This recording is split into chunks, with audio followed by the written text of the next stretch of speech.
Hi everyone, welcome to BlockSnack, your daily crypto wrap-up for Friday, June 26, 2026. We break down Bitcoin, Ethereum, and blockchain news, fast, clear, and without the hype. I'm Jack, and I'll walk you through what matters today. If that sounds useful, hit subscribe and follow the channel. BlockSnack. Today we're breaking down 5 fast-moving stories, the broader crypto market clinging to support, Bitcoin testing a make-or-break zone, Ethereum treasury buyer Sharplink stepping back in, Kraken's potential Aave deal in regulation and policy, and institutional adoption staying strong even as forecasts get trimmed.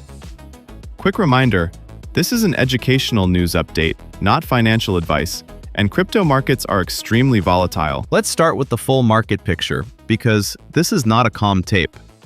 CoinDesk reported Bitcoin touched its lowest level since September 2024, near $58,000, before bouncing toward $59,770, while another $1 billion in futures positions got wiped out.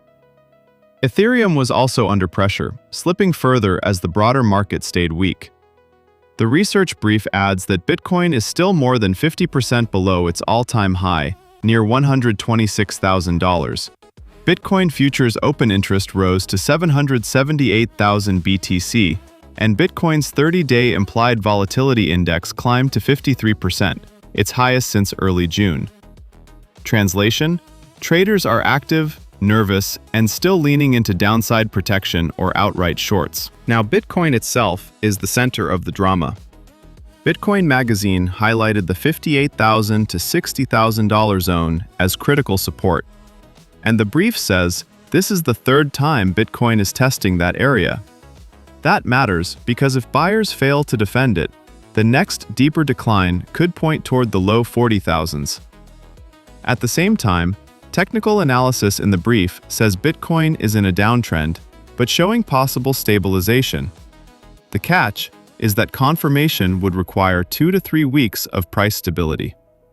So no, one bounce is not a trend change yet. Ethereum has its own headline, and it is a big treasury move in a tough market.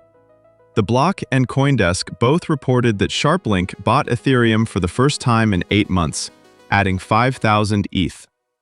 CoinDesk put the purchase at about $7.85 million and described Sharplink as the second largest corporate Ether holder. The twist is that this is happening while Sharplink is sitting on a major unrealized loss.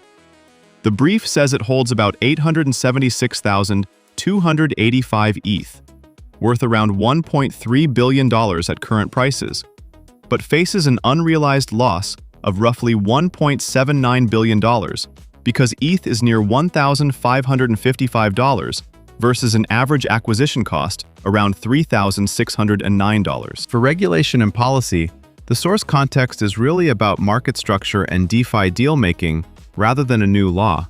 So let's be precise.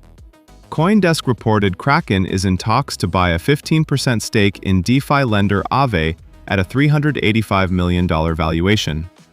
The proposed deal would reportedly involve Kraken investing 35,000 ETH, worth about $71 million, in exchange for 250,000 Aave tokens and equity in Aave Group.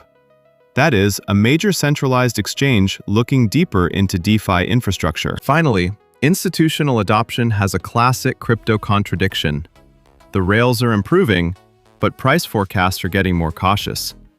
Cointelegraph via TradingView reported that asset manager 21 Shares trimmed its 2026 crypto forecasts despite institutional adoption gains. The available notes say 21 Shares sees crypto infrastructure advancing faster than prices, with ETFs specifically mentioned as part of that adoption story. The exact revised targets are not provided in the context, so we're not going to guess them, but the message is still clear. Institutions may keep building exposure even when near-term price expectations cool. That's it for today. Subscribe for daily crypto news, drop a like if this helped, and share it to support the channel. See you tomorrow for your next BlockSnack.